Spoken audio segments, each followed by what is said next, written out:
5, 4, 3, 2, 1, 0. All engine running. Liftoff. We have a liftoff. Philosophically, we're happening.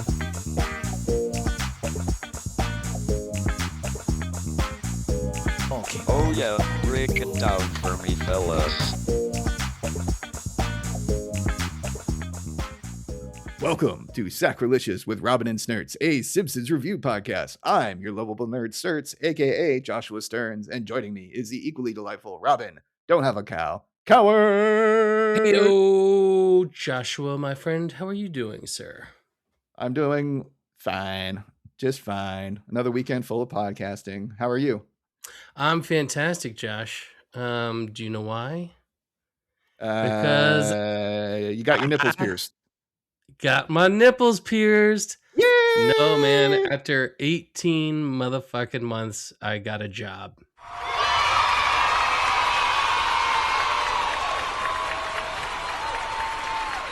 Woohoo! Wow. Yeah. What strip club are you working at? It's called Tiny Richards. See, I put him on the spot there, folks. That was pretty good for on the spot. But for real, so congratulations. I'm Thanks, sure that's man. a big weight off your shoulder. Yeah, it is. It's an ERP software company, Sage Intact, which you may have heard of. But the other big thing going on right now is the Olympics. Josh, you watching any of the Olympics? No, No, not really. Only when I'm at the bar and they're on TV, or they have them at the big screen in the kitchen at work. So I'll walk by every once in a while. I heard the American hockey teams won.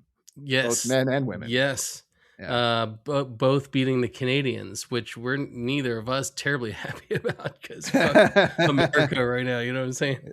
Yeah. But no, the big one is this wonderful woman, Lou, Miss Lou, who is the champion of ice skating, and she's just such a lovely human being. Her story is great. But one thing NBC is doing on Peacock platform is they're pulling the big individual like highlights down when they are going to show it like later that night, and you like have to watch their 3-hour, their thing, even though it's all online. So it's another network. I've never been a fan of the coverage of the Olympics. No, it's always terrible. I've probably seen more curling than anything else because that was at the TV when I go to the bar after work. I feel like it used to be they would take highlights and they would do, the hour program, but where things were, you could, and sort of. Now I mean, they're showing it all the time. My memory is they usually have some like 1 hour documentary about the bravery of some sports athlete that I could give two shits about. Exactly. And then they show like the highlights in the evening of all the cool stuff that happened. Ski, monkey, ski. Yeah, I'm just not very interested. I'm also a very casual sports fan. And, the Olympics show up every, 4 to 8 years. And people are like, oh, what's curling? Well, it's every 2 years. It's, winter and then summer and then winter and then summer. Yeah. The first Olympics I watched was in 1984, the Mary Lou Retton Olympics in Los Angeles. It was in LA. Yeah, so we had the Coliseum. Mm-hmm.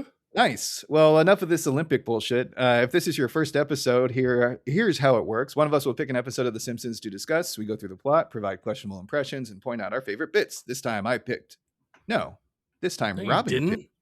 Robin picked. Oh, I did not update my notes. That's what happens when you don't update your notes here.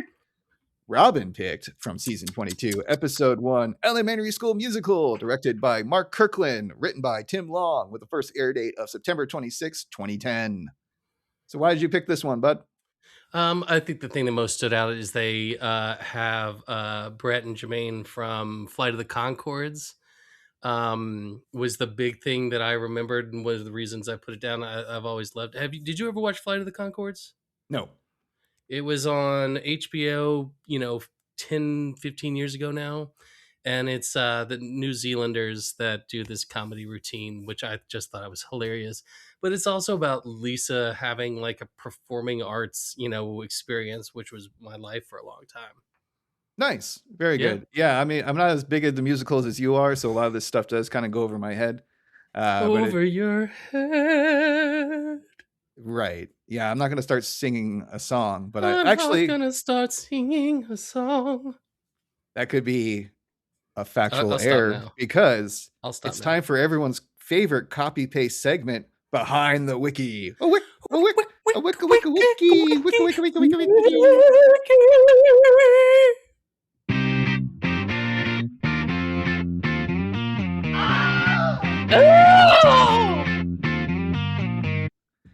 So this isn't in the wiki, but I didn't know where else to put it.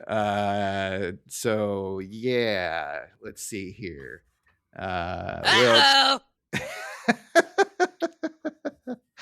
I don't know why that made me laugh so much, but South Park also has an episode named Elementary School Musical from 2008. Dude, not cool. This one was from 2010. So for once, South Park didn't say Simpsons did it. It's the opposite. I mean, it's just the title. Uh-huh. You know, give me a break. Like, give me a Okay. break. All right.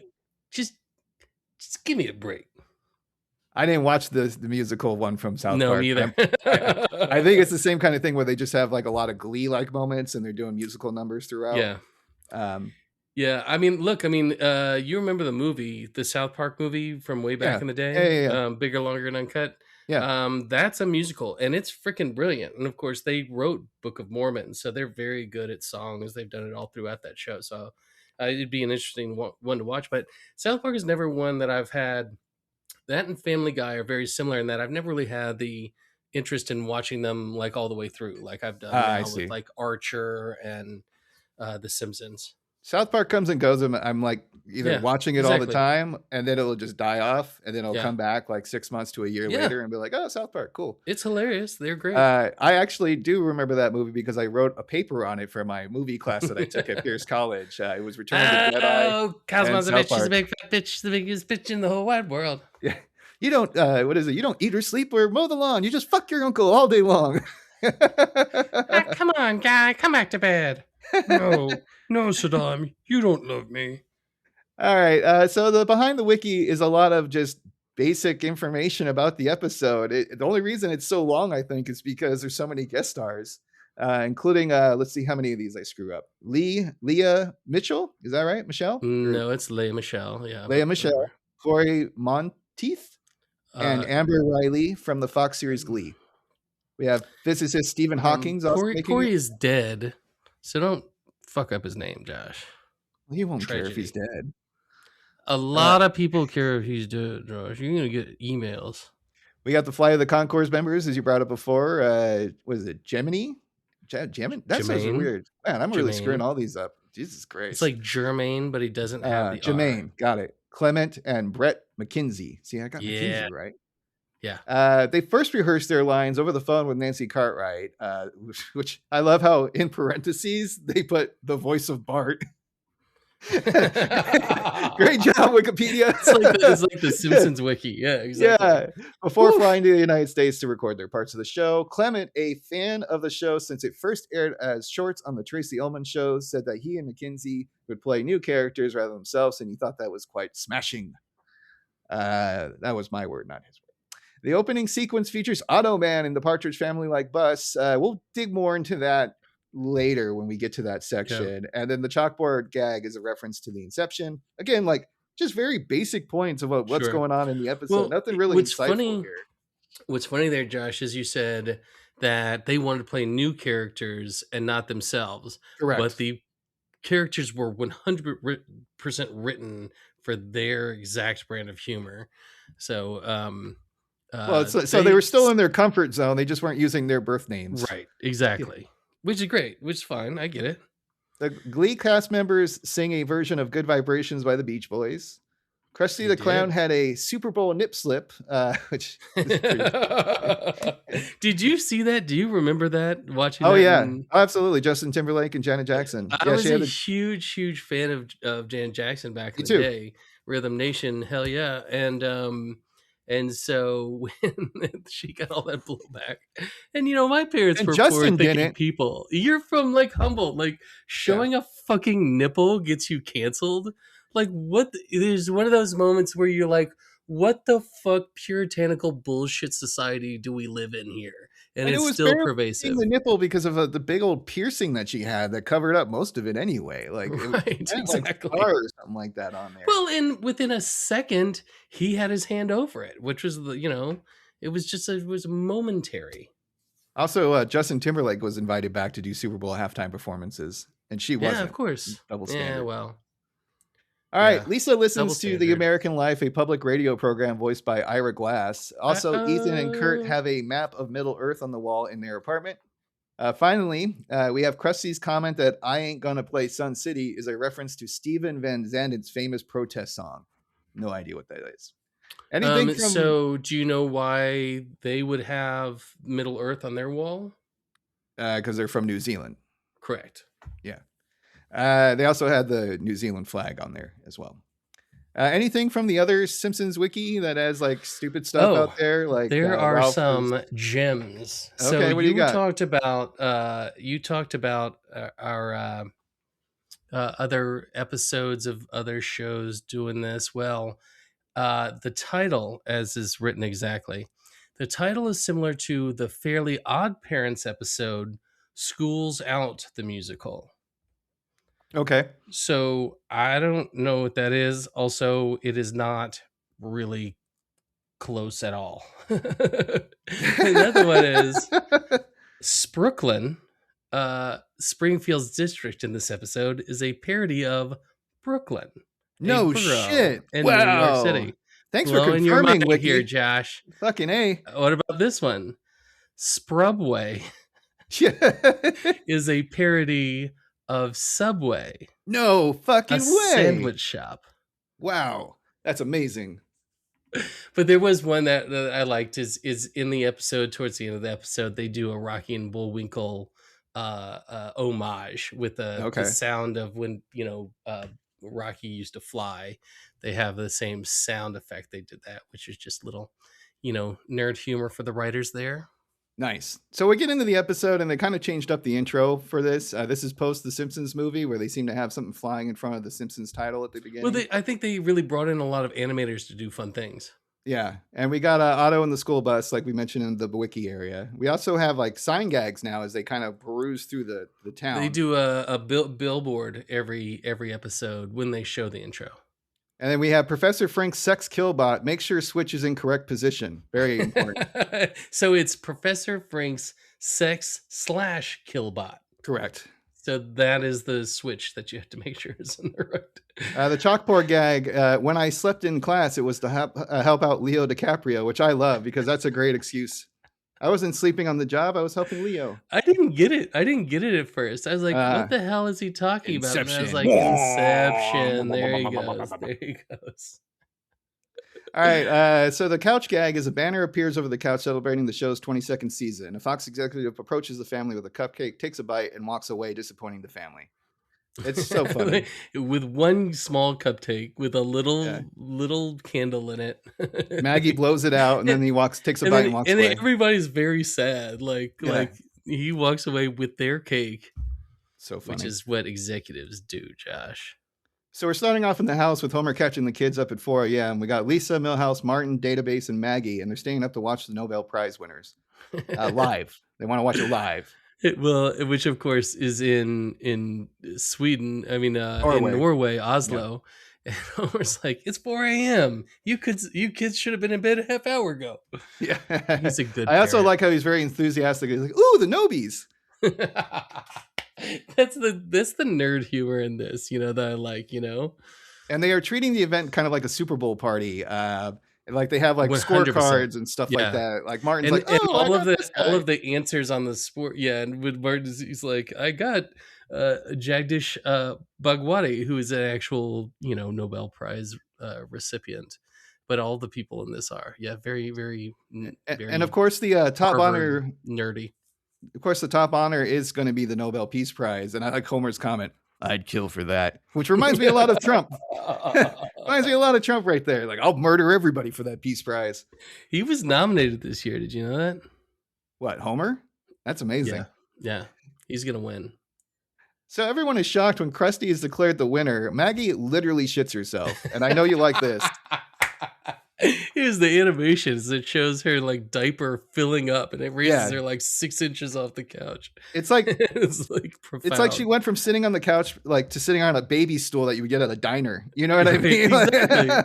Like Krusty winning, everybody's gasping. So Yeah. it's like they're metaphorically shitting their pants, where she's literally shitting her pants. Exactly. Then we get Kent Brockman, because I guess Krusty's going to give a speech about the honor. Yeah, it's there's like a in bit- front of City Hall. Yeah. Yeah, there's some like back and forth too with Kent being like, "Oh, he's the guy who always parking in my spot," and it's whatever. Oh, you know? no, he joins the ranks of Martin Luther King, Gandhi, and Desmond Tutu. There you go. I also like Krusty when he gets up there. He's like, "I just like to say this thing is worth nearly $2 million. How do you like me now, Teen Choice Awards?" I like Krusty's like, I'm looking forward to visiting the Arctic Circle, or as I call it, my wife's side of the bed. For these purposes, I'm married. And then Homer is the only one laughing, and it's like over the top Homer laughter. It's not the standard like Homer laughter. It's like when he's really just he's like, yeah. And he just keeps going. I like how then Krusty's like, hey you, Big Chief laughing crap. The delivery wasn't as good as It's he okay. does, but yeah. Krusty though is like, "Hey, meet me in my limo in 5 minutes," and then it cuts to a bouncing limo, and they're not making sweet love, but Homer is just still laughing at the joke. He's still laughing. He goes, Arctic Circle. I just got that. And so to have a little bit of a friendly audience, Krusty wants Homer to join him for the Peace Prize, presentation. Mhm. And I love how Homer's like, "Can I bring the boy too?" Like, I thought that was really sweet. He goes, can I bring my son too? He knows what to do when I swallow my tongue. Yeah, there you go. So then we cut to the airport basically, and we get the red carpet treatment for the guys. They've got the USO band out there. Yeah, and they're singing the intro song for Itchy and Scratchy. They fight In a very noble way. I also think Homer makes like weird comment about like, I learned something new every time I travel to Europe. I didn't know they fight and fight. Exactly. Krusty has really odd specifics for his drugs because he gives each of them a bottle. He's like, "Hey, now listen, I need you two to hold these for me. Your drugs put me to sleep. Your drugs wake me up. If I ask you to give me more, you say no. If I ask you again, you give them to me." I just like that's an addict. I mean, right there. Classic, hilarious. showbiz behavior there. And then, uppers and downers, that always works out well. We get this whole episode is very well animated. I am a big fan of like the I agree. upgrade to CGI in general because they're able to do so much with it. When they have like Lisa and Marge kind of looking at the plane and they're all in a black silhouette and you can see everything happening in the foreground or the background, I should say, that was really neat. And Lisa is basically having middle child syndrome. She's like, "Why am I not going to Norway? I'm the one who stayed up late for the Peace Prize." Exactly. And then Maggie's a baby, and she gets the baby. She gets stuff. everything. Man, I just stand and wave to other people going good places. And I like what's the how guy's name? Raphael walks by, and he feels a little bad for her, and he He's the offers guy her, that's always like, hey, Pally, hey. hey, Pally. And he's like, "Do you want like a half drunk like water bottle that was confiscated by TSA?" She's like, ew, no. "Ooh, quite the little princess, ain't she?" She's just sitting there like, I never get anything because I'm the middle child. And he's like, what about a half bottle of water? And he's like, oh, you don't want it? You little princess. You get everything. I would have wanted one of those giant scissors that they had in there. I know. There's some odd stuff in there. It's real quick tangent. Like whenever I fly back from visiting mom in Humboldt, like they have the display case of like what you can't bring on, and they have a pair of scissors that is like a small dagger in length. Like it is so big. And I went to the guy, I was like, "How many people have that?" And she's like, "Mostly old people." Yeah. Like it happens. It happens. Yeah. Listen, if you watch your British murder mystery shows, as I do religiously, scissors are in there quite a bit. It's solid like 4% of the murders. Okay. All right, so now we get the This American Life bit mentioned in behind the wiki. So Lisa and Marge are leaving to drive home, and she's consoling herself, and she says, I'm just going to chill out with this American Life, which you said you'd never listened to. Never listened to it's that one. It's a great podcast. It's Eyeglass, and he talks about Americana things and each find something interesting. But this is not interesting. He's like, it's Ira Glass. Remember when you were 5 years old putting ketchup on your hot dog? Today in 5 Act, condiments. Act 1, mustard. Act 2, mayo. Act 3, relish. Act 4, corn relish. And then thank God it like cuts off there. So Marge, though, is full of surprises for both her kids that were with her. But first off, Lisa gets to spend a week at Performing Arts Camp. Yay!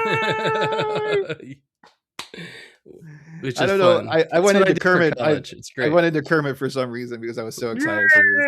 I also love the stupid little joke where like Marge pulls forward just past the sign that says Performing Arts Camp. And she's like, oh, I kind of missed this one. And then she backs up so it lines up in the shot perfectly. She's because it's exactly it. She's trying to like let Lisa know. She's surprising her. Lisa's like, Right. oh, we pass home. And so she's trying to make a big deal out of it. She's like, Even has the saxophone whoops. and a cute little hat ready to go. I know, but that's all she gets. Like, no change of underwear, no change of socks and shoes, and she's got. I don't know if she needs a change of shoes, but definitely socks and underwear, right? This is Performing Arts Camp, Josh. You need your ballet slippers. Maybe she just assumes that she'll be belt. wearing like costumes all the time, and everything will be fine. Right. Marge didn't forget about Maggie either, but she gets a premium binky, and they kind of treat it like a fine cigar, where she like cuts the tip and starts to kind of like puff on it a bit. It's great animation because Maggie's like, "Oh, now I don't get anything out of this deal." And the camp starts out with a musical number explaining the basics, so I'll let you take it from here. So, excuse me. So she's walking around, there's nobody there, and then all of a sudden 2 people jump out in kabuki masks. She's like, and then they start singing, and we get the cast of Glee, which I'm sure you've never watched. Correct. Given how Glee was a really, really fun show, and it was a very popular show about this time. And so they do this whole like musical, and this is the one that's based on Good Vibrations. And I like the lyrics. They go, "You're gonna like art camps, Lisa. Marge paid with their debit Visa. Arts, and they're showing the kids spell out Lisa with their bodies, right? And she's spinning, very psychedelic 60s. And then when they mention Visa, the L turns into a V, which I thought was cute. I didn't notice that. Yeah. This is why we make a great team, Josh. This is why we're important to each other. It's a very visually full episode. The other thing that I liked was they had a very diverse cast, right? Including like when they're on the roof, there's a guy in a wheelchair on the roof as well. Listen, so the 3 players, as we talked about earlier from Glee, are Lea Michele, who's extremely famous, and was before that. She did Spring Awakening on Broadway. Huge. Corey Monteith, who tragically passed away from misadventure with drugs, and our Amber Riley, who was another one of the original cast and is brilliant. We also get the camp counselors introducing themselves, and this is the Concord fellas, right? And they're called Ethan and Kurt. And it's a little bit long, but just bear with me, folks, because this gives you an idea of basically how their shticks are going to go for the entire episode. So we get Ethan being like, knock, knock. Lisa, I'm Kurt, and this is Ethan. We're the counselors / musical directors / community outreach liaisons / counselors. You said counselors twice. We do a lot of counseling. Yeah, but we don't do twice as much counseling. Well, don't question me in front of the children. She can't hear us. We're stage whispering. I can hear you. No, you can't. It's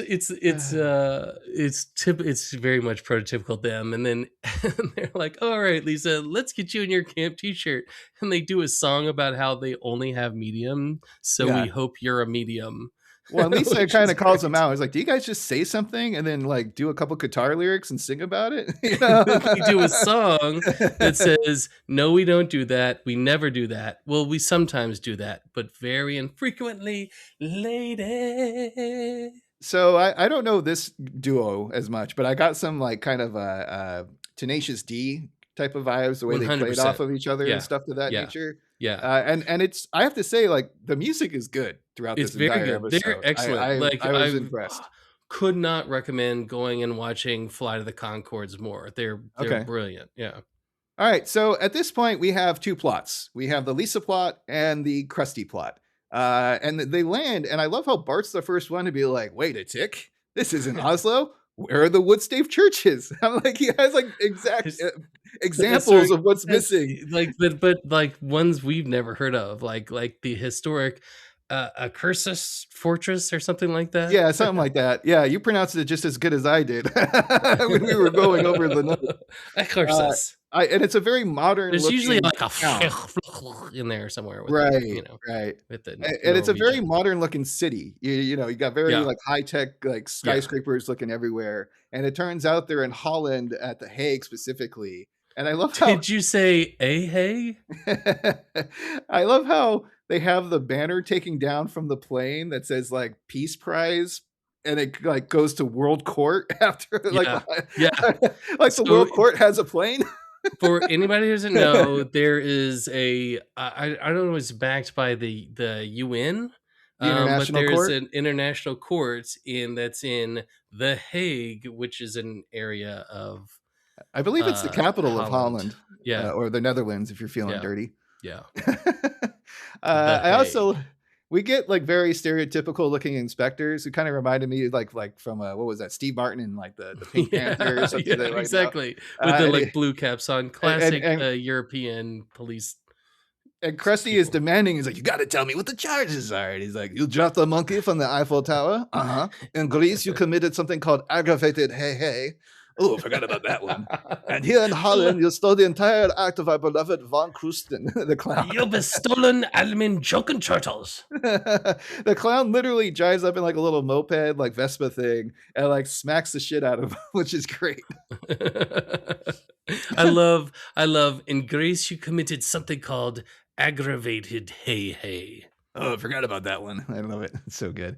Because I could just imagine what aggravated hey is. It sounds really dirty. That's it. Sounds really gives dirty. You a fantastic option to imagine what aggravated hey is.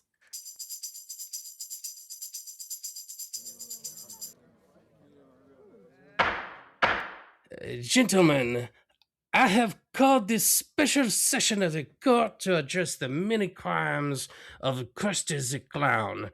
These stupid Americans will not comply with our extradition. Yes, he has committed so many crimes. We heard the testimony of my favorite comedian, Von Krusten. Have stolen Almin Joken Turtles. Gentlemen, may I suggest a ruse? A ruse? Oui. A ruse. It would hardly take much. These Americans are very stupid. Oh yeah, they are very stupid. Everyone knows that. We can all agree there. Oui, yes, they are very, very stupid. But what would this ruse be? We must lure him in here. May I suggest a honeypot? Oh oui, la femme fatale. But what woman would agree to do this? He is very disgusting with 3 nipples and his own monkey won't touch him. Not on his pee-pee. Then perhaps we need something more elaborate. Gentlemen, I have an idea that is just crazy enough to work. We give him the Nobel Prize. For literature? But his memoir is banned in Europe. And technically it was written by Joan Collins. No, we must stroke his ego. I recommend the Peace Prize. The FIFA Peace Prize? Yeah, I mean, they will give that to 2 pieces of shit, certainly. No, the Nobel Prize. It must be the Nobel. But, sir, what about the committee? They will never go for it. They must. This animal must be brought to justice for the monkey.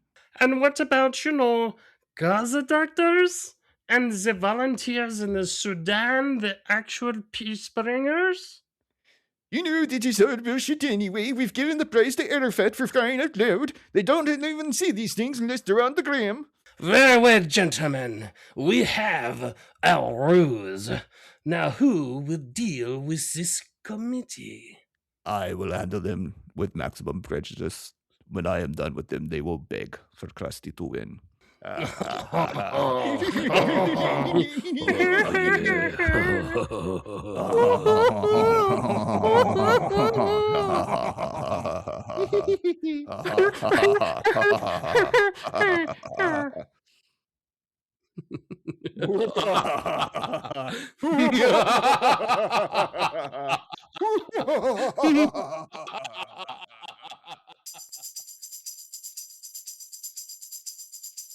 All right, so we're back at camp, and the counselors are teaching the kids to deal with hecklers in a most terrible fashion.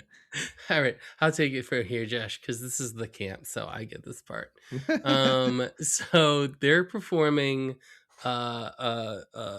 Oh, should I've just A forgot play. the musical? It's some kind of play. No, it's the musical. It is West Side Story, and, okay. and Corey Monteith goes, "Top of the evening, Officer Krupke." That's how you know that's doing. And what they're doing is they're trying to teach them how to deal with hecklers. And so Jermaine goes, "Your dog's dead." It's not really a heckle. They had this back and forth, where he's like, "That's not really a heckle, right? Yeah. I've seen more life in the Wellington Botanic Gardens." And he's like, that's a heckle, but if you're not from New Zealand, it loses its sting. He's like, how much? Well, most of it. Yeah. I think they would get the reference. If they did know the gardens, they would know it's teeming with life. It's just nerdy humor there that's pretty freaking brilliant. And we go to the campfire because you got to have a campfire scene if you're at camp, right? So the counselors are talking about how they are successful artists who live in Springfield's most artistic borough, Sprooklyn. And then we get a little intro and song that we'll run right now. So what do you guys do when you're not camp counselors? We're highly successful artists. And as artists, we live in Springfield's most artistic borough. Sprooklyn. I like the way he says Sprooklyn. Sprooklyn. And then this is accompanied by a song full of dirty, dirty lies. Artists are the people who hold up a mirror. Artists make society see its faults clearer. Artists help stamp out oppression and wars. And when we camp outdoors, we make the best of s'mores. 3 layers, Mother Nature. 3 layers, Mother Nature. That was pretty funny. And it goes on. That song goes on. It keeps going and on and on and on. And Stephen Hawking shows up wearing a big old chain that says E equals MC squared. And he has turntables hooked up to his wheelchair, and he's like scratching records and stuff like that. He goes, "A Brief History of Rhyme," which is his book. Oh, okay. Got you. It's a very famous book. Brief History of Time? Is that what his book is? Oh, yeah. I get it. And yeah, also kind of just, for some reason, it gave me Beastie Boy vibes when he showed up. I love how Lisa asked, she's like, "Do you think I could be an artist in the city?" And they're like, "Let's check with the committee." The committee is Stephen Hawking, Brett and Jermaine, and a cow. Yeah, because one of them there in the field randomly, One of them in the song says "Let me commune with nature," and he has a little poetry thing back and forth with a cow. It's very silly, Josh. It's very, very silly. And then we get to the other plot with a sign gag. International Court of Justice, formerly International House of Pancakes. Some more IHOP jokes. They love the IHOP jokes. Krusty is getting grilled by the judges. He thinks a bribe is the way out, but it turns out to be much harder. The clown has to prove he's contributed at least one thing, just one, to Western culture. And he immediately comes up and is like, "Did you ever see my Wyatt Burp sketch? Everybody on my payroll says it's great. I'm not familiar with this Wyatt Burp. Oh, then let me do my Dutch oven bit. It's about another Dutchman, not you. It's about another Dutchman, not y'all. And I almost don't do the Dutchman bit, Krusty. I also was thinking we should have done a Wyatt Burp sketch or fake ad for this episode, but then I was like, it would just be burping left and right. I don't know how welcome to burp. We could have done, we do a play off of Tombstone, I'm your Huckle. Yeah, exactly. And then I would have to steal the burp that Maurice LaMarche does in Animaniacs for Wacko. I do not do as good as he does. But that is a show that I would rewatch. And Animaniacs still holds up, man. Still holds up. All right. So Lisa continues to enjoy the camp and is cloud watching with 2 of the girls. And they're sitting there on the ground. It's like, that cloud looks like a casting director saying you got the part. That cloud looks like legendary Broadway lyricist Betty Comden. These are very inside theater jokes that are very funny.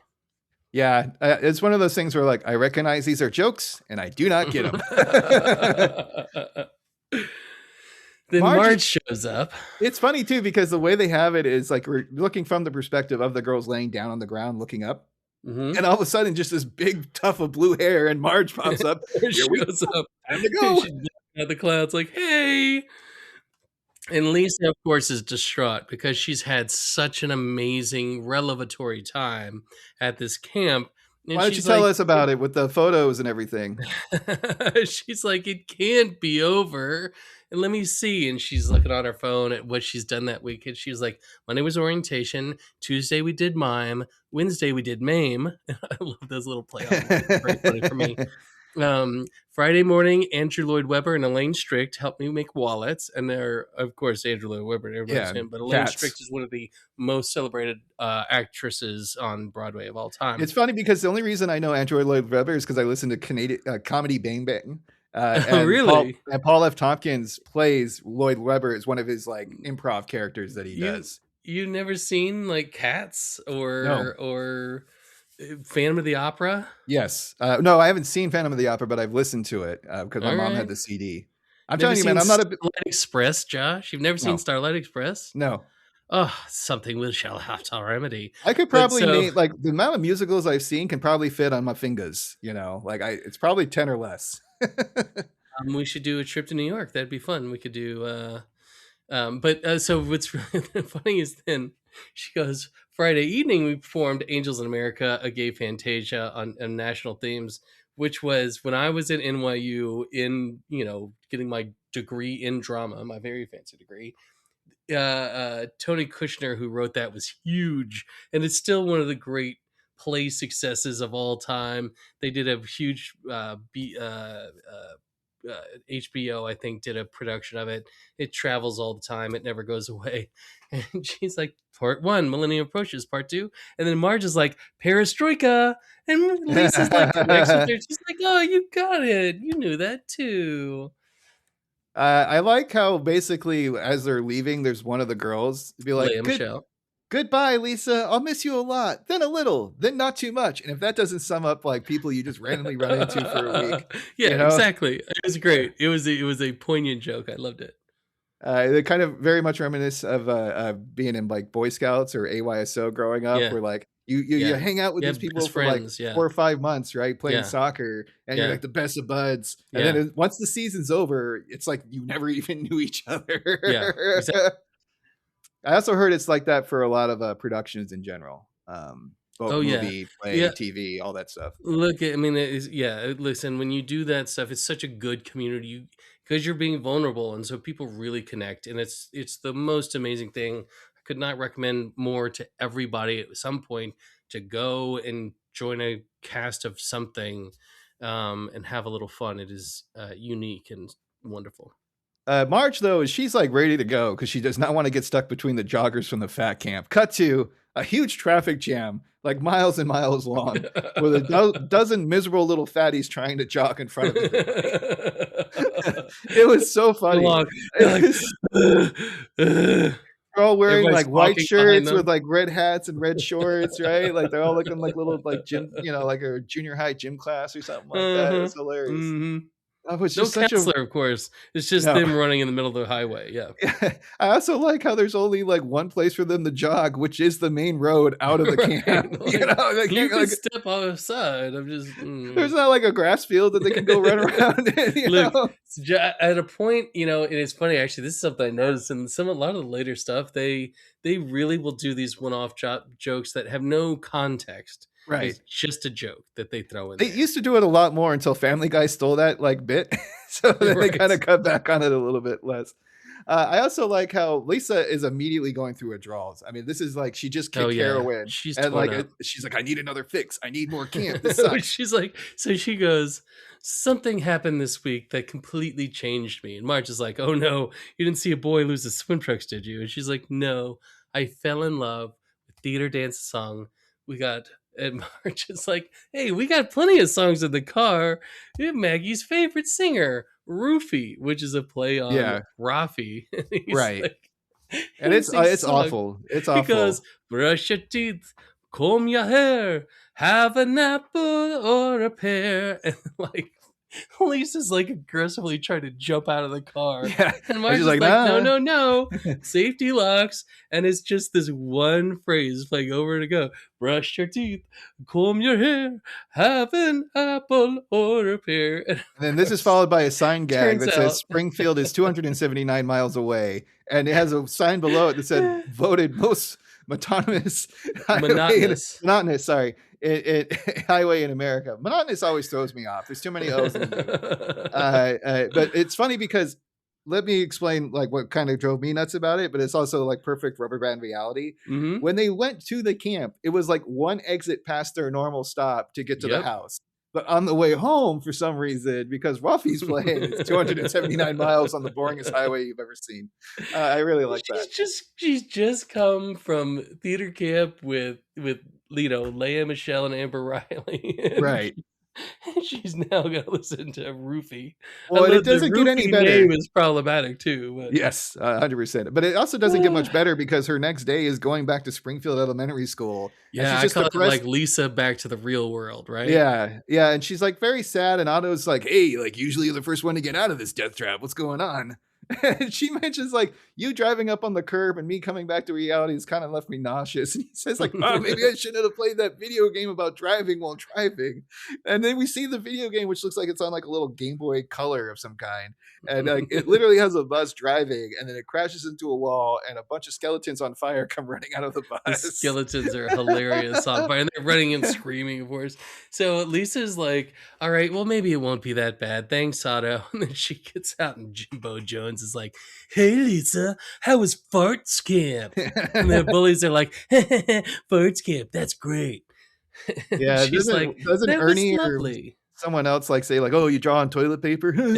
She's like, it was lovely, thank you. He goes, did you paint a picture on toilet paper? Like, come on, it's Curly. He has a son. At brand practice, it's not getting any better. And I love the one line that I really like out of all of this is illegally Xerox sheet music, but I think we have a clip that kind of goes through it all as well. Lisa Simpson, please stick to the illegally Xerox sheet music. But Arts Camp encouraged us to spread our wings and fly. Lisa, I went to arts camp too, and all it does is fill your coconut with banana cream dreams that can never come true. Okay, what kind of camp did he go to, Robin? It's the same kind of camp, Josh. It's the same kind. It fills your coconut with banana cream dreams that you're going to be on Broadway someday. And so I like gay, Josh. Yes. Yeah, I know he's gay. Yeah. Yeah. Well, all I the was guys. like, was Smithers at this camp? Right, exactly. With a few straight guys that go to these camps, do you know how much how many bodies they stack up, Josh? Oh yeah, no, it's not like the Olympic Village. I mean, where they like run out of condoms after the first day, which makes sense. I know it makes sense. Man. If you're in your prime and you're an athlete, like go nuts, ferocious. Absolutely, have a great time. Where's that video? Olympians Gone Wild. Look, listen. Try Pornhub. There you go. So then Lisa's like, how do you cope? Yeah. Go for Lisa's it. like, how do you cope? And Dewey's like, vanilla wafers, plum wine, and take it from the top. And then we get a song that's kind of like Sweet Land of Liberty, but he kind of improvises a little bit. My country, 'tis of thee, my job is misery, life disappointed me, I'm 53. Now the audio wasn't the best. Josh. The audio wasn't the best for either of those clips, but it was just so funny that I had to include it in there. Well, listen, you probably know this guy in some form or another. Like in my life, I know a lot of you, who, will tell you like, I went to college with Emily Toastaster, she was, the greatest Broadway singer of all time, and you've never heard it. But it's like, what are you doing lately? Like, I got sciatica. I don't know a lot of musicals, but I was in junior high band for 6th and 7th grade playing clarinet and saxophone. And so it wasn't a washed up gay guy who was the band leader, but one of them washed up gay woman. No, yeah, that'd be funny. He worked for the studios. Like he was just one of these people. He was a drummer for Warner Brothers Oh or yeah, Disney or one of the big a studios out session there. session guy. And he would kind of have those kind of vibes. He was a very angry man. And I think he was angry because he was doing a junior high teaching gig instead of Yeah. working for the studio full time because they were doing Yeah. cutbacks on music. Look, I mean, that junior high is specifically like orchestra band leader. I mean, like that's not easy. No, like not that at shit all. is grating. Well, and yeah, you have a huge class size and you're trying to teach kids music, and some of them are naturals and some of them are not.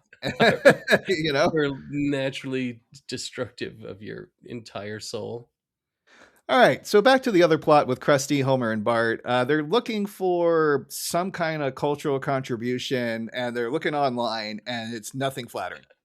It's mostly Krusty They're going freaking through out. clips. They're like searching on YouTube for clips.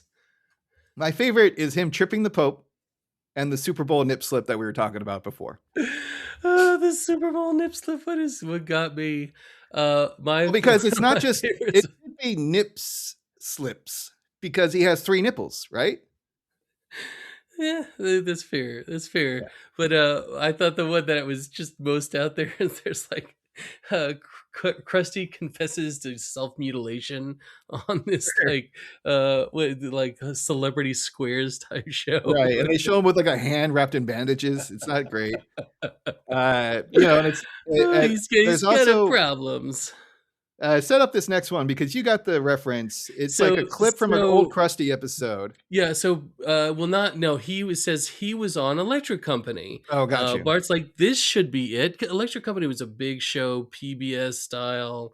Is that like came LeVar out. Burton's like Reading Rainbow type of thing? It's at the same time, a little bit before that, but Okay.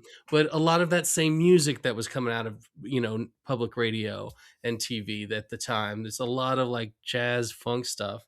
Because we have this really cool, groovy black guy with a huge fro, wearing like all very colorful suit with like platform shoes. He's almost says, like top to bottom, left to right. Reading things is out of sight. I like how Krusty whispers. He's like, "Hey, you gotta help me here. I accidentally slipped with the lighting director's wife." And immediately, a huge light fixture just falls and crushes him. And then we get like a little comic panel that shows up, like a little word bubble that says "ouch." And Spider-Man comes in from the side of the stage, and they just start dancing.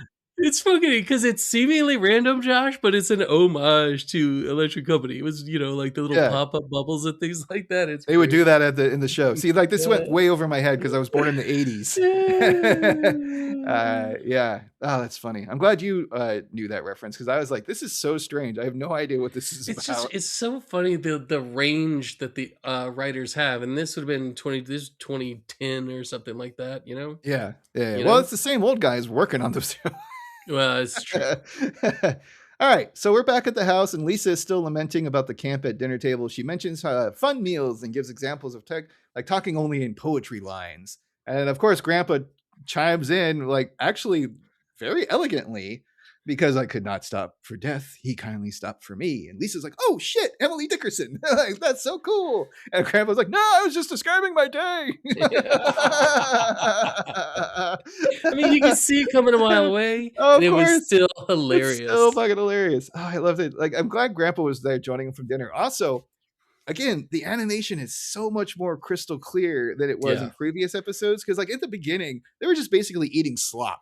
It was just like this goo on the plate, and they were just like, yeah. This is like she had like the broccoli, and you see the broccoli and the veggies and everything, and Lisa only has vegetables on her plate, where everyone else has a slab of meat. Yep. So I just really like the details that they're able to do. That you can do, CGI. absolutely. It's nice. All right. So Lisa's like, "I'll be upstairs saying goodbye to my dreams, guys." Yeah. Spoiler warning. She's saying goodbye to the family.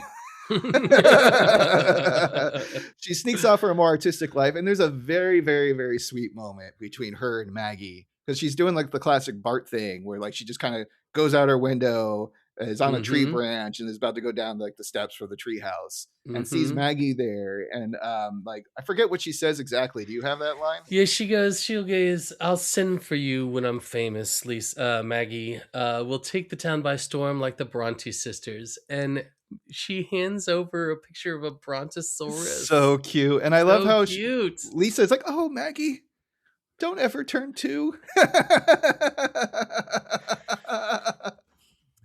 So All right. Josh. Yeah. This next part is one of my favorite bits, and it's Okay. all very visual, where Lisa's now riding her bike away with her saxophone. She comes up towards the river. She sees this big sign that says, to one side is Spanhattan, the other side is the Spronks. You've got Spueens, Staten Island, and Brooklyn. I do like how for this episode, Springfield is turned into New York. Right, and she is driving across the Brooklyn Bridge. It's very much the Brooklyn Bridge, but over the river. It's really beautifully done. And you were talking about the animation. That's a great piece of animation. Yeah, and thank goodness for those Spider-Man games. So I recognize the Brooklyn Bridge. Well, so I lived there. I mean, literally, that's where I went to college. I was there for 6 years. I had gone there as a kid many times. My sister lived there, so I go visit her, and she's a lot older than me. Yeah, I love New York.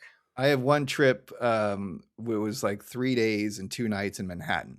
Yeah, and that was it. So a very very limited experience. Yeah, we got a hotel near Times Square. Yeah. Unfortunately, I didn't see Central Park because I wasn't feeling that well. But my dad did take the kids to Spamalot, and that was awesome. Oh yeah, hell yeah. Yeah.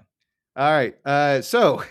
It's very obvious, and I love this because it really hits home to me. Like my high school sweetheart said she'd never been to Hollywood, despite living in the Valley, and I'm like, that just blows my mind. Yeah. And so, date night. Let's go watch a movie. We'll go to El Capitan or the Chinese theater or something like that. We can do the stars, And we're walking around, and she's like, it's not as magical as I thought it would be. And there was literally like a homeless guy pissing next to a dumpster behind us. Look, and I was at Highland in La Brea, which is a block away from the main, the Chinese theater, and there was a rehab center and like an hourly motel, like right next to my building. Like my parents on the other side, there was a caved in building on a huge old building.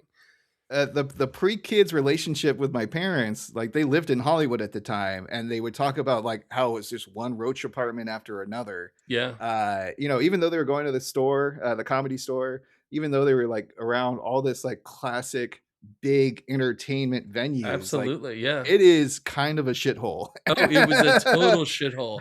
It was when really they brought in the Kodak Theater and the big Hollywood and Highland Center is when they started to gentrify that area. Well, and but now, it was only in Josh, pockets. Very, very different. But it's only in pockets, like because you're all of a sudden like you'll be in this nice little pocket area, and you're like, oh, El Capitan, the Chinese theater, and then you turn the corner, you're like, what happened? Right. Where am I now? Yeah. God forbid you go east. So that's a very LA thing. You're in downtown, you're at the Staples Center, and everything's super nice. Then you go like 3 blocks away, and you're like, wait, what happened? I should not be here. Can I park my car here? Just take my car. Just don't kill me, please. Well, the funny part is when I would drive before we got the Expo line, more LA talk. Sorry, everybody. But whenever I would go to a Kings game, I would park my car in like the shittiest, like under the freeway type of parking lot. Yeah. And the only thing I could think of is like the very like worst that's going to happen is they're going to break a window and steal my CDs because it's a stick shift and no one can drive stick anymore. It's facts, though. It's facts. Like, and look, if they can't see something in your car, they ain't taking the chance to make that sound. No. All right. So that was all for setting up Brooklyn, which the little girl's imagination again is way shinier than the reality. Well, and we get an apartment building where the 2 counselors live, we presume, and it's in between a cockfight supply store and a car alarm testing center, and the car alarm is just going off like. And there's no car alarms. There's also car alarms on the street going off. And there's a guy on the stoop that she's looking for their building. There's a guy on the stoop and he's reading Crime magazine. It's like Crime weekly paper.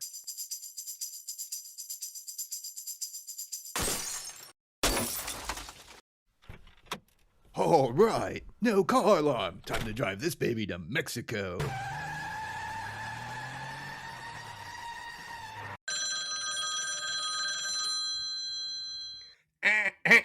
And you say the vehicle did have a car alarm. Yes, officer, it did. Gil at the used car lot told me so. I see. Gil, all right, but did you have the test of your car alarm? Has this ever happened to you? Well, don't worry, you are not alone. 1 in 10 Americans suffer from car alarm failure, or CAF. That is why the Car Alarm Testing Center was opened in Brooklyn. Yeah, my brother and I, we used to test the car alarms all the time as kids, right? But usually with the rocks and the bats. yeah. And then one day we was pounding brews thinking of the good old days. And we both looked at each other, and I swear to God, man, like the idea hit us right there. Bada boom, bada bing. Bada bing, why not get paid for testing car alarms? Hey. Yeah, like Ma, bless her soul, looking down on us, whacking an idea into both of our heads with one swing.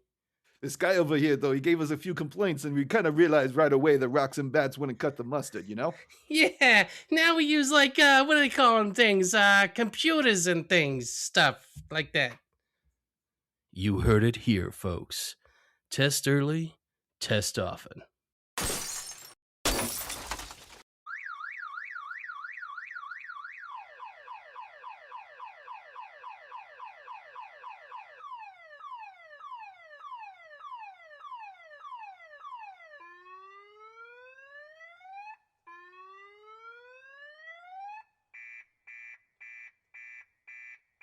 Oh, no!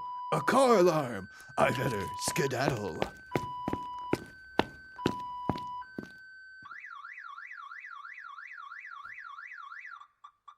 Thanks, Car Alarm Testing Center. Car Alarm Testing Center is located in the Brooklyn Art District next to the Cockfight Supply Store. It very much reminded me of some of the weird shitty movies that I've been seeing recently, like Double Dragon, where in 2007 an earthquake destroyed LA and they had all of Hollywood under a river now, so it was the Hollywood River instead. And they had those kind of things where it's just a very rundown place. It seems like there's gangs everywhere. So right now Brooklyn is one of the nicer areas around Manhattan. Yeah. When I lived there and I was in Brooklyn for 2 weeks, I lived in a neighborhood very much like that, but it's not like car alarms going off all the time, although they went off all the time. But it was exactly like that. A lot of rundown buildings. It also gave me vibes of when we would go visit a family friend, Denise, up in San Francisco. Yeah, and she had a decent apartment, but it was on the 6th floor. And there was no elevator. Oh yeah, I lived in the 6th floor walk up. Yeah, and certain parts of the neighborhood were really cool and happening, but then again, it's just like we were saying before, you go 2 blocks the wrong way. And, there's a law in Manhattan that you cannot have a walk up more than 6 floors. That's insane too. 6 floors is a lot, and I'm saying that as a 43-year-old man who does not. I was upstairs. 22 when I lived there. It was fine. I liked it. I needed the exercise, so I was cool with it. But spoiler warning: I still need the exercise. I desperately need the exercise now, but my back, Josh, I don't think I could take it. Well, it's like at work, I'm on the 7th floor, and they're like, "Why don't you ever take the stairs?" I did that for 3 months when I first got the job 10 years ago, and now I'm not doing that again unless the elevators are broken. Josh, I am going to force us into Brooklyn because we started an entirely different podcast at this point. I hope you've enjoyed this tangent. Now back to the plot. So after climbing 4 stairs, she makes it to the camp counselor's apartment, and the reason I think it's 4 is because the apartment number starts with a 4. It's pretty obvious things are not going great. I know you like all this kind of talk too, where you try to fluff it up. So Jermaine answers the door, is like, "Lisa, what are you doing here?" And she's like, "I came to share in the esteem that the world bestows on its artists." And immediately, the window shade falls down. Yep. And he's like, "Yeah." And Lisa's like, "It sure is cold in here." He's like, "No heat. It's part of our art." And you immediately hear, "Pow, pow." More art. We also have Kirk and Ethan are also very excited to have 2 slices of He tomato. walks up. He's got 2 slices of tomato wrapped in a napkin. Yeah. He's like, "Look what I stole from work." And Jermaine's like, "Yes." And Lisa's like, "What kind of artists are you?" He goes, "We're sandwich artists." There you go. And that's the dirty truth from their lie from earlier. You also notice in the background, this is where we get the Middle Earth map and also the New Zealand flag. Mm-hmm. And then of course we get a song that kind of tells you like the actual truth. Are you saying that arts camp was a lie? Well, not the swimming. Look, Lisa, I think it's time we sang you the truth. Artists are the least important people in the world. So whatever you do, don't be an artist, girl. So this is what I love, because you and I are doing this as a hobby, right? And we're not trying to like make money off of it or blow up or whatever.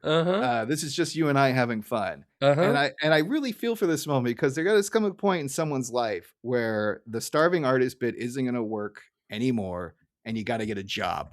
And I kind of felt that through this like lesson that Lisa is learning, that like, oh hey, arts is super fun when you have someone in a challenging way. Yes, right. Absolutely.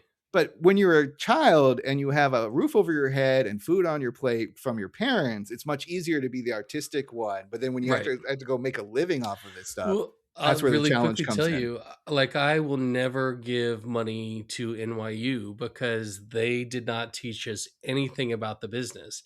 And if I talk to people now that want to get into that, I say, you have to learn how to put food on your table, or you cannot be an artist. It's just the way that goes. And understand you're going to struggle for 15 years. Yeah, I mean, and again, this is why we have hobbies. Just because you had to like sell out, so to speak, and get that corporate job doesn't mean that you still can't be in a play on the weekends, or you still can't do, or you can't draw, or you can't sing. Like there's many ways you can go about it. And that's why I respect our friend Brenton a lot, because like he's found a way to make music work and put some, money in the bank account for it. He's a middle school orchestra teacher. A little bit. All right. Also, during this song, Krusty joins in, and he's in prison, and he talks about like being a prison snitch is the only way to go in front of other people. And he's singing it in the same style. Correct. And what I love is he's like, why did I sing that out loud? Right. And he just gets his ass kicked. It's just like a little aside. It's one of those things where it's a little disjointed in this episode, but it's funny. And then we come back and Lisa's still in the apartment. She's like, what I don't get is why all the lies. And Brett Jermaine saying, we wanted you to think we were happening, guys. Philosophically, we're happening in the sense that we exist. Not for long, if we don't drop more sandwiches. We didn't play off it earlier, Josh. We were supposed to point out, he goes, what kind of artists are you? We're sandwich artists. But we get to eat any sandwiches that fall on the floor unless we drop them on purpose. They've got cameras. So that was a joke off of the and it's a running joke throughout the bit, because it also pays off at the end of the episode. All right, so we're back to Krusty in front of the judges, and it's not going well because he's treating it like a stand-up routine. And he's like, I'm sorry, Your Honor. I've been this way since I was a little squirt.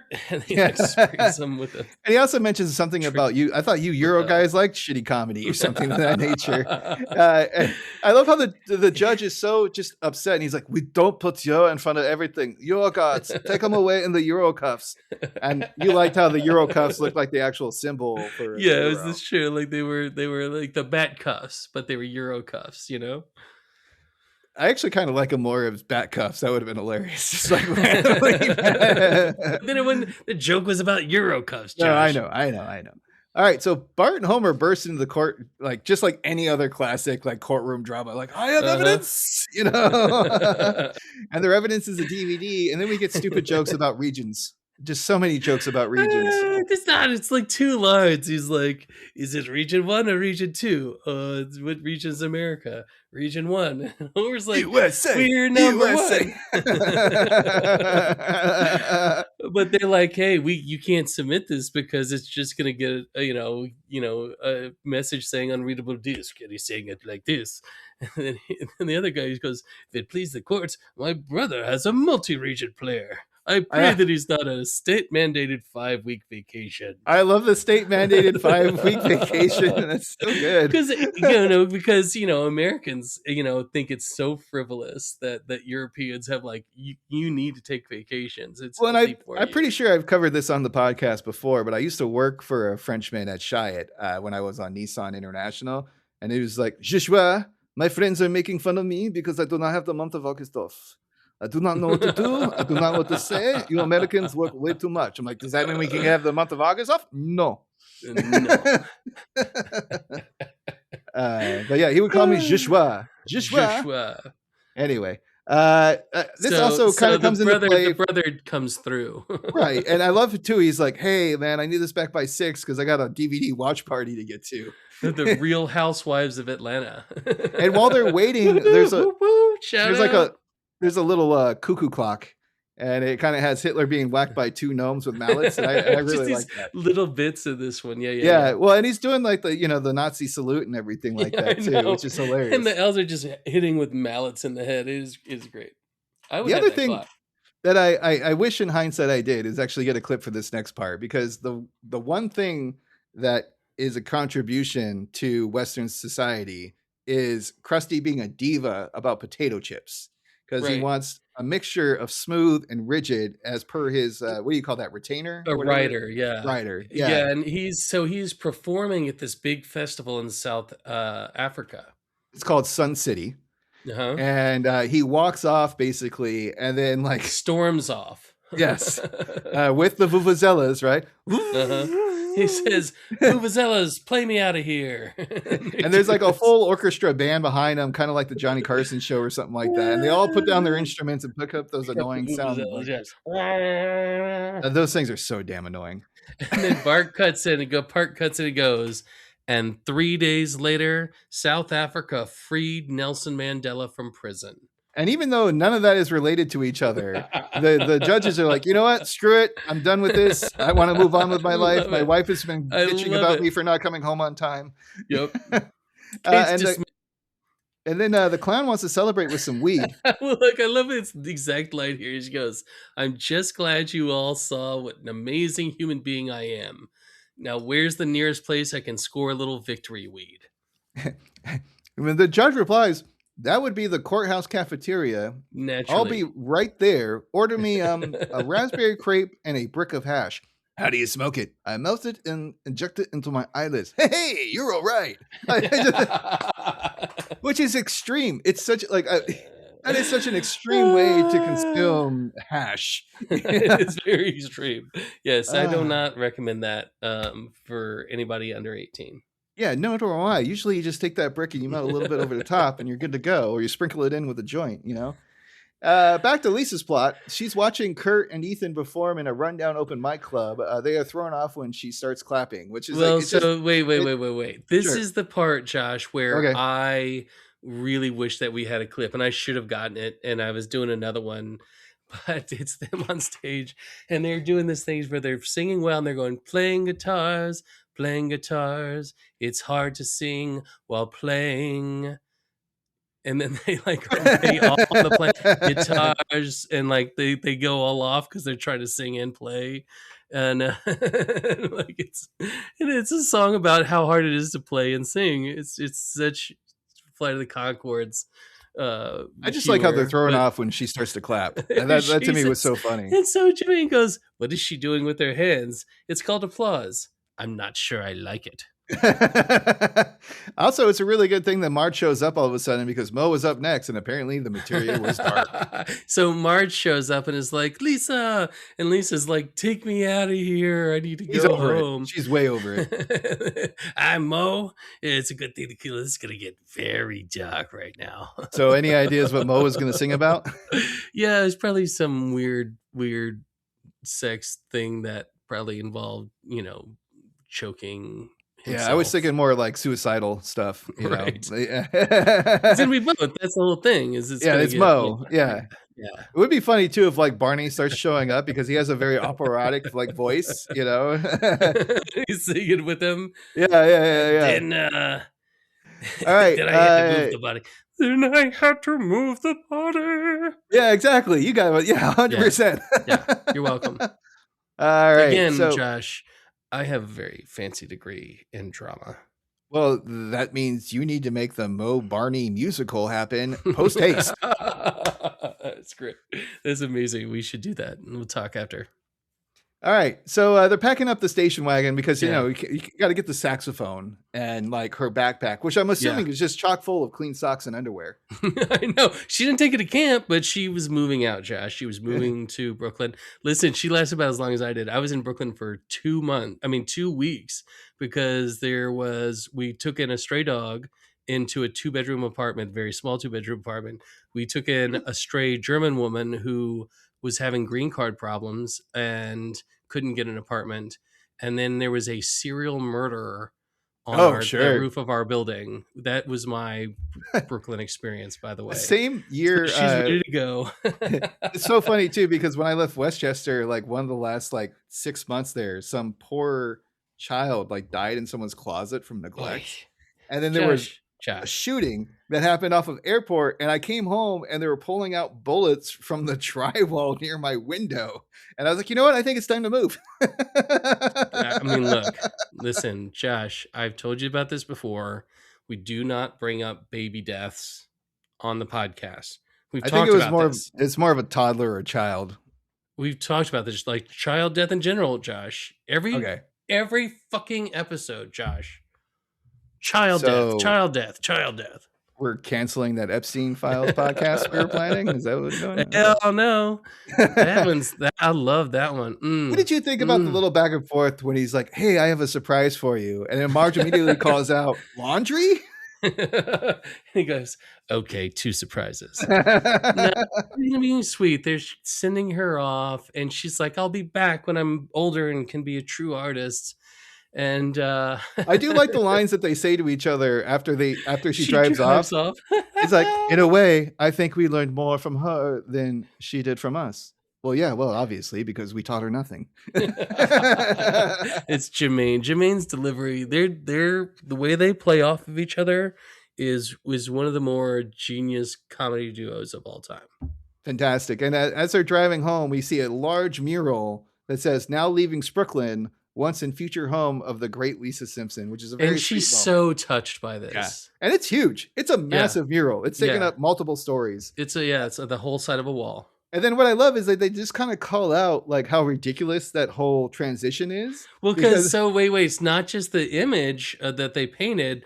They're on top of it. Correct. And they just painted it because they've got the brushes in their hand. So in the 2 seconds it took to get over there, they did all of that.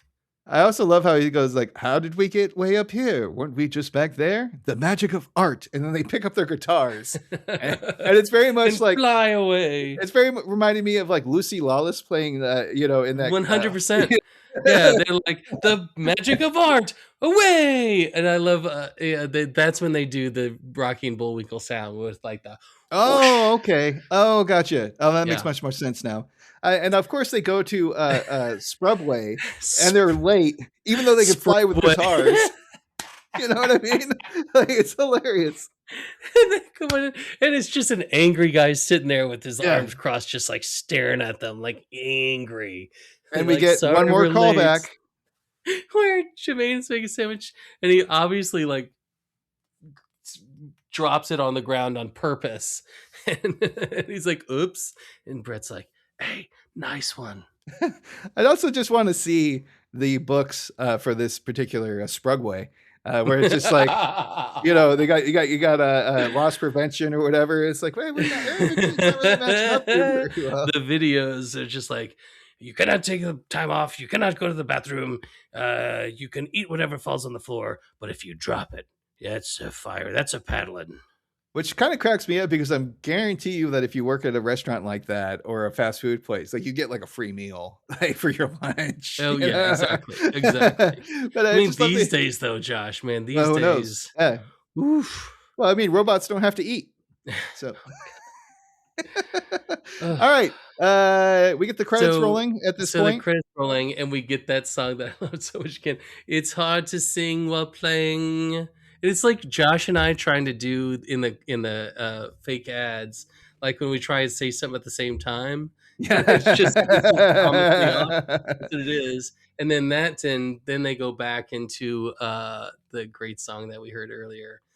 Ought to step out oppression and war. And when we camp outdoors, we make the best s'mores. 3 layers, Mother Nature. And that pretty much wraps up the episode. So I have one question for you, Robin. What's Do that? you hear that sound? Huh? Well, we all know what time it is. It's What the time? Krusty Brand Seals of Approval.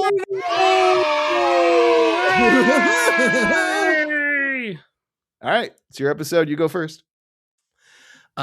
This episode is a lot of fun for me. It's one of those that I had down, and I watched it the first time when we were gonna do this, and I was like, it's all right. And then I watched it again, and I saw the kids from Glee, and there's a lot that really, the nerd jokes, the Nobies, and the Hague, the regions for the DVDs, but then the performing arts camp, which was what I called going to college, and I love Flight of the Conchords.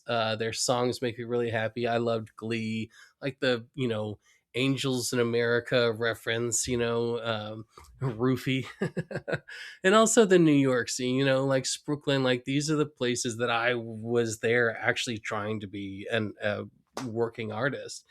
And like Lisa finding her people, which was something that was very important to me when I found the acting community and theater community.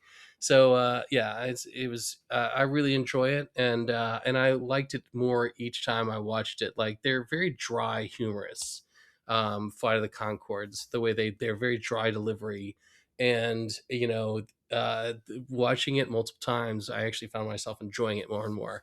I'm going to give this, Josh, a solid 3. Like I'm going to say like a 3.5. Fascinating. Also, I forgot to bring this up at the top, but I've done something in post-production different for our scores. So we used to have like applauses and kids and boos and womp womps. Yeah. I'm changing it all up. Oh, so if we get a score that's a number 1, I have a clip from Ralph Wiggum that says, "Me feel English? Me feel English? If it's a 2, you're going to hear Craptacular from Bart Simpson. Craptacular. Nice. If it's a 3, you're going to hear "Oh yeah" from Duffman. Oh yeah. If it's a 4, you're going to hear "Woohoo" from Homer Simpson. And if it's a 5, I'm sticking with Mr. Burns. Excellent. So I just want to let everybody know that. For me, it's very interesting because I've seen Elementary School Musical a few times now, and it always kind of remains a respectable 3. Oh yeah. Even though a lot of the stuff goes over my head. It's very funny, and I laugh out loud after multiple viewings. This time, the fat camp joggers traffic. I mean, I was laughing for a good like 30 seconds. There's something about it that just made me so happy in that moment. And maybe it had to do with me pausing and having to update my outline. Yeah. And then you just see these kids like, oh, God damn it. It just really got me. The pain on their faces. It was so, I've been there. Like yeah. Oh yeah, just 100%. been there. So I enjoy the back and forth between the camp counselors, as you say. It's like kind of dry, but it's also very humorous at the same time. I definitely got some like Monty Python vibes between the two, as far as like just a quick back and forth that they have. And Lisa seeing the reality of being a poor artist, but also having the dream still, I thought was a very good message overall. Then we have like this Krusty plot that kind of like cuts in between the musical numbers. Thank God. And so this ping pong is a very like fun experience to go through. I was thinking like maybe I would give this a 4 if I was more of a musical fan, but I find it interesting that you gave it a 3. And you are the musical fan of us, the duo hero. Yeah, so, I mean, I think that there's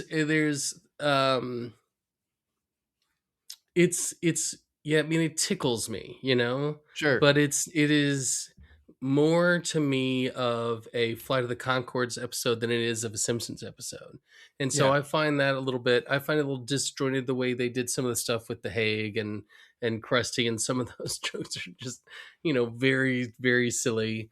Look, I enjoyed it a lot. I that's why I say strong 3. I mean, it's just not up there to the 4 for me, which I consider some of those great episodes that we love from, season 5 through 10. But I love it. I love this episode, and I'm glad it's a good that start I chose to it. season 22 for sure. Yeah. All right. Well, that's a wrap for Sacrilicious with Robin and Snurts. We hope you enjoyed this episode. Please do all the cliche things, the liking, the following, the commenting, or just tell a friend. Commenting. We are currently on Spotify, YouTube, and the Apple Podcast. All right, cartoon recommendations, because I ran out of podcasts to recommend. Original Teenage Mutant Ninja Turtles. I've been going, this has been, so I like to have, for games that don't have a plot or a plot that I'm already familiar with, something playing in the background. And the original Teenage Mutant Ninja Turtles cartoon is really perfect for this. And I love how many times they break the fourth wall. There would be something where he's like, I got a story for this, but like it's going to require a flashback. Is that okay? And then April will reply, yeah, I mean, it's your show. It's cool, Or Donatello will be like, yeah, Donatello, like we know that already. Hey, I'm just trying to update the viewers, okay? I'm also trying to work on a Krang voice, but it's just Shredder. I don't understand why you don't want to get those nasty turtles. Get the rock steady and go over there and do something useful for a while. It's pretty well done, Josh. I'll give you that one. And it's also fun because Uncle Phil from The Fresh Prince of Bel-Air is the voice of Shredder. Oh, that's right, And it's so much more obvious as an adult than it was as a kid. Yeah, absolutely. Those turtles. All right, so next up is a terrible movie recommendation. All right, so Age of Dinosaurs was on our Friday night group with my buddy Josh, and it was starring Tret Williams, who we've talked about before on this podcast with that pandemic episode, and Ronnie Cox. And it was from 2013, and the graphics look like it could have been on the N64. The CGI is terrible. The plot is terrible. It takes place in Los Angeles in like one office building and one back alley.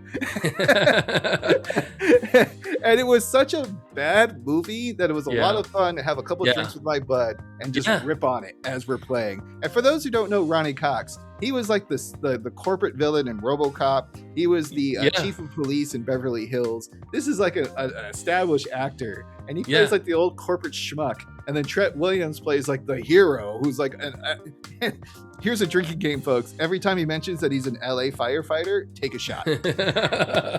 Listen, Josh, that's what me and my friends do for fun all the time.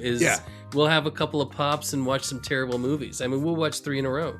Yeah, no, that's why I like our Friday night movie group. It's just a way for us to vent and have a good time. Also, rain in Los Angeles. Thank you for showing me where all the potholes are. I forgot. It's nothing like driving to the office and you're like, oh shit, they're back. And finally, Dr. Moxford, the raddest fan of them all. The doctor. Do you want to hear more from your old pal Snurts? Then check out the PlayStation Experience and PSVG on your podcast platform of choice. I can also be found on most of the things at Lord_Snurts. Robin, outros, plugs, go. Yeah, I'm doing the same thing with TV shows and things that I like. Rewatching Star Trek The Next Generation. My brother has it all on DVD because I don't pay for that behind the wall Paramount shit. And I am enjoying it so much more than I thought. And I knew I would enjoy it a lot. I'm having a transcendent experience. Like this movie was seminal in my childhood. Another one I'm doing a full series watch for, and I've said it before, is Archer. Which, I'm now, I think, on the last season finally. But a really cool thing about this is a good friend of mine that I know from Los Angeles, my time there. His name's Mark Gannick, and another current point is that he was an Olympian. He was on the 2000 team that he was a shot putter, and he was a writer for Archer. He was a writer for The Tick before that with love The Tick, Warburton. And I was like, I knew he did it, but I'd never seen any of the episodes he'd done, and they're phenomenal. They are by far the best episodes of the last, and you can tell because they gave him all of the important episodes. He gets the first and the last episode of each season in the last 3 seasons, which is really cool. And he's brilliant. Last thing I'll say is, find a creative outlet like we were talking about. this was something that I really wanted to do, is find something creative to do, and it's so enriching, to just go into something like this and try and record it for everybody and be well, I witty think and try and what really do it well keeps us going is, The Simpsons is great, don't get me wrong, but the fake ads, I have more fun with you figuring out what we're going to do for an ad. And sometimes we're like firing in all cylinders, and other times we're like scraping the bottom of the barrel. But usually like we come into a fun experience, and the 30 minutes or so that we take, actually it's probably more like an hour between like rewrites and edits and stuff like that and the actual recordings. It's just a lot of fun. We have a blast. And it's taking a while. We're getting better at our voices. It's taking a good long while, but we're getting there. Yeah, I also love my favorite season of Archer is when they go like full Miami Vice and they have all the cocaine everywhere. They're on the run, and they do like the what was that, the old Danger Zone. Yeah, but what's the movie where they're doing the cross country trucking with it's like Smokey and the Bandit. Yeah, Smokey and the Bandit. Yeah. Thank you very much. Yeah. Good times. I love Archer. Good times. So much fun. Also, if you are enjoying Next Generation, I highly recommend you go to Deep Space Nine afterwards. I've never seen it. It's fantastic. It's so much I saw different. it, I was like, I'm excited about it. It's not like your Monster of the Week type of plot, because it's much more grounded because you're in a physical space station. Yeah. And it takes a little bit while for it to feel its legs out, but like once it gets going, it is very, very entertaining. I was listening to somebody the other day who said that was their favorite series. Yeah, and then let your imagination go wild with Quark and his holodeck suites, and what kind of that could be a whole other podcast where we talk about Star Trek and the realities of things. So Josh is rock hard right now, by the way. I'm so fucking excited. For you. Nice. Anything else? That's it. All right. Well, our goal is to release the next episode on March 15th. I picked Deep Space Homer from season 5. Yeah. It's going to be a good one. Yeah.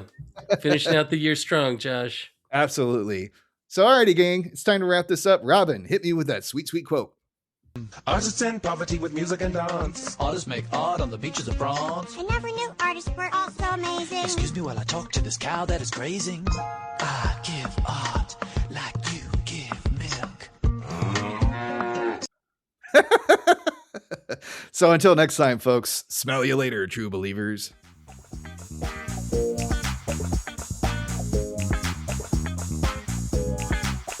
Philosophically, we're happening.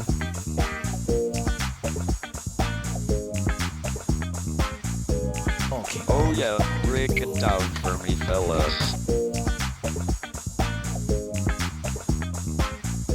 Tranquility Base here. The Eagle has landed.